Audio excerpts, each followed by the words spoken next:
വെച്ചോ. അവനെ നീ തോക്കിന്റെ സാധനം വാങ്ങിക്കാൻ പോയപ്പോഴേ അവിടെ മെഡിക്കൽ കോളേജിന്റെ ഫ്രണ്ടിൽ വെച്ച് നിന്റെ ഇളയ അനിയത്തിയെ ഞാൻ കണ്ടു. അയ്യോ എന്റെ ദൈവം, നിങ്ങൾക്ക് അറിഞ്ഞാ ഞാൻ രണ്ടാമത്തെ മോള് ഗർഭിണിയാ. അവളെ പ്രസവത്തിന് അഡ്മിറ്റ് ചെയ്ത്. എന്റെ കൊച്ചിന്റെ അടുത്ത് എനിക്ക് പോകാൻ പറ്റില്ല. ഇത് ആരോട് പറയണ്?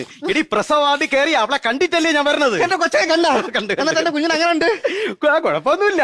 പെയിന് വന്നും പോയൊക്കെ ഇരിക്കണം. അവനെ പ്ലെയിൻ വന്നും പോയി നെടുമ്പാശ്ശേരി എയർപോർട്ടോ. എടി പെയിൻ വേദന. പിന്നെ അങ്ങനെ പറ. പിന്നെ ഞാൻ ഡോക്ടറെ കയറി കണ്ടേ. എന്ത് പറഞ്ഞു? എന്ത് ഞങ്ങളതാ എന്റെ കുടുംബത്തിൽ കാത്തിരുന്നുണ്ടാവുന്ന ഒരു കുഞ്ഞാ ഭാവാനേ.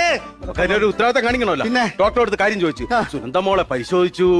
കുഴപ്പമില്ല, നിങ്ങൾ ആരും ടെൻഷൻ അടിക്കണ്ട. കൊച്ചിന്റെ വയറ്റിൽ അനക്കം ഉണ്ടെന്നു.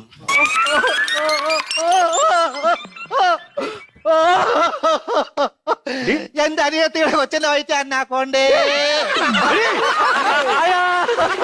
എന്റെ കൊച്ചിന്റെ വയറ്റിൽ അന്നാക്കോണ്ടേ. എവിടെല്ലാം നേരത്തെ എന്തെല്ലാം ഉരുളി കമത്തി എന്നിട്ട്